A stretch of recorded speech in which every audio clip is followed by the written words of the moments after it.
Avery, start out, you're on the field. Do you guys think about the award beforehand? I know in the past some of the walk-ons admitted that, yeah, we knew what the award was. Did you think about it? What was your emotion when they called your name? So at first, it really wasn't something that had crossed my mind. I was kind of focused on the game that we were playing and trying to win for the gold team. But whenever they did call my name, I was surprised. I wasn't expecting it at first, but I'm definitely glad it happened. It's an honor to be recognized by an award like that, so I definitely appreciate it. Do you know much about your dad's career? Has he told you about it? Yes, sir. I've heard some stories. I mean, he tells me the numbers he lifted and the plays he made, and he loves talking about that stuff and looking back with me. So he definitely set a great example for me coming into this program and understanding the standard that was needed to be met. Coach Brown mentioned it's been a sometimes difficult process for you making the adjustment to college football. What motivated you and kept you going when you met some setbacks? Definitely. So knowing my dad went through the similar struggle, it was easy to be able to confide in him and talk to him. And he offered me advice throughout the process, but definitely going through it with other walk-ons was a big thing for me. Preston Fox, CJ Cole, Tyler Evans, guys like that really helped me go through it because they were going through the same thing. So that motivated me to keep going. We'd see each other in Monday Night Football, have a good time out there. So definitely.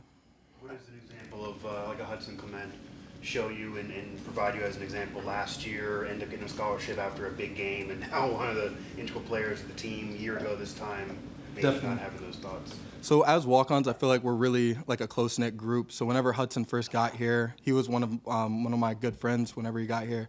So we kind of just motivate and bounce off each other because we're all walk-ons. We all know the struggle that we're each going through.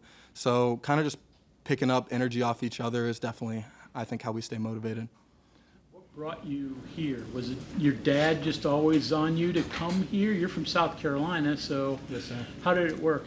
I've been a Mountaineer fan since I was a little kid, so coming to play here was a dream of mine. I grew up watching guys like Stedman Bailey and Tavon Austin and Geno Smith, so coming here was definitely a dream of mine to play on Mountaineer film. How many times do you watch the Tavon Austin highlight video? Every night. No, I'm just kidding. I definitely watch it probably once a month. Probably it finds its way onto my TV. If you're a fan of highlight videos, we were talking about a little bit with Garrett. Were you familiar with the full-on highlights of Pat White? You have to go back and check him out a little bit now that you knew he was coming back here a little bit before your time. Yeah, definitely. I mean, I had seen a few highlights, but not like the entire clip. He's got a long highlight reel, so there's definitely a lot to watch. But I watched a lot of Carl Joseph highlights growing up. I wore number 8 in high school and in Pee Wee, so definitely. What's your role, do you think? What do you want your role to be on this year's team? I believe my role in this team is to be a glue guy and a guy that like sets the standard for the other guys, the new guys coming into the program. I feel like I've learned how to train and how to take coaching and how kind of the process works here. So being able to instill that in the younger guys is a big role I take seriously. How does your dad, when you talk to him about his career, how does he kind of talk about walking on and the whole process? Definitely. I mean, he doesn't shy away from it. He knows it's a difficult process, told me it would be a difficult process. So whenever I go back and I'm telling him, like, hey, I'm struggling with this, like, he fully gets it. And he's always there in my corner to give me advice or tell me, hey, like, you need to work on this, or pick me up whenever I'm feeling down. What motivates you to go through this here rather than maybe be on the field more at a lower level school? I mean, obviously there's different things for different people. What motivates you to push to this level? Definitely. I think this place is really special because of the community and the fans. The fans really are invested in the program here. They love to come out to games, love the support from home.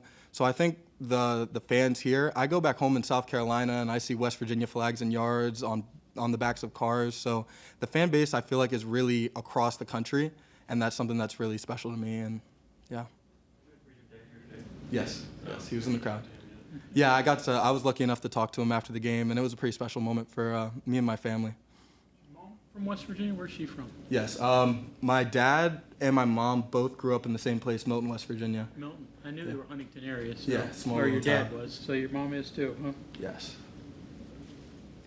So did those roots, did you feel a connection with West Virginia long before you moved to West Virginia? Oh, definitely. So I remember going to my grandfather's house in Milton, West Virginia, and he had an apple tree outside, and we'd watch West Virginia games, play NCAA all day. So I've been a West Virginia fan since I was little, and definitely it's been great to be able to come play here. What was the first WVU game you remember going to? So I hadn't been able to get up to come to a West Virginia game in Morgantown. The first one I went to was against Tennessee in Bank of America Stadium in Charlotte. So being able to see some of those guys and then being able to play with those guys a couple years later was definitely a pretty cool experience. You mentioned your academic side too, and you're good there as well. Where'd you learn to take that, seriously? And what's that bring you in the future? Definitely. So in school, I feel like even in high school, I tried to get a variety of different subjects that I was studying so I could be as versatile as possible. That's something I also try and mirror in football by learning different positions. But in college in particular, I took up MIS, I took up the sales team, and I took up football, and I mainly did that to develop my skill set in different areas. Thank you all.